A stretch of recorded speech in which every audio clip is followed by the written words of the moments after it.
A king once had 3 questions, and if he could answer them, he believed he would never fail.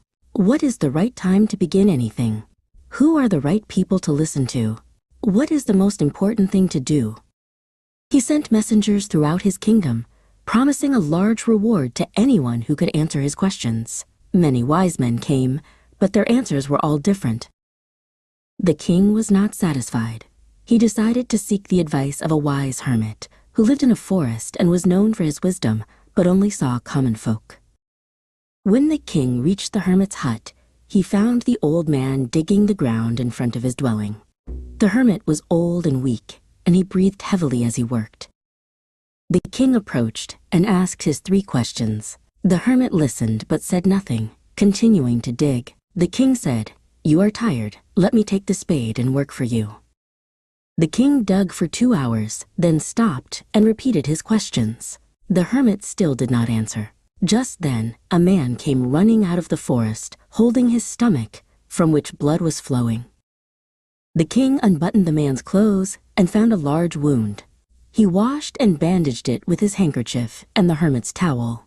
He re-bandaged it until the bleeding stopped.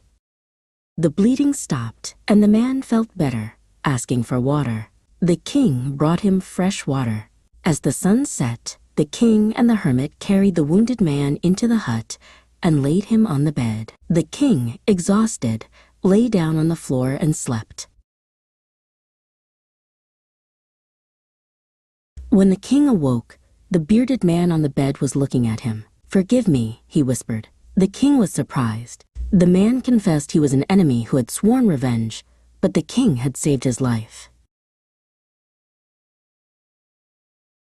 The king was overjoyed to make peace so easily. He forgave the man and promised to restore his property. He then went outside to ask the hermit his questions one last time.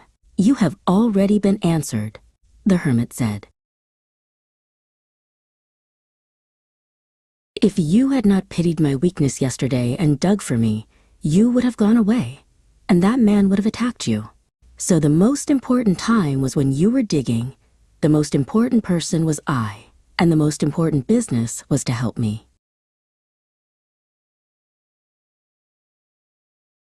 Later, the most important time was when you were caring for the wounded man.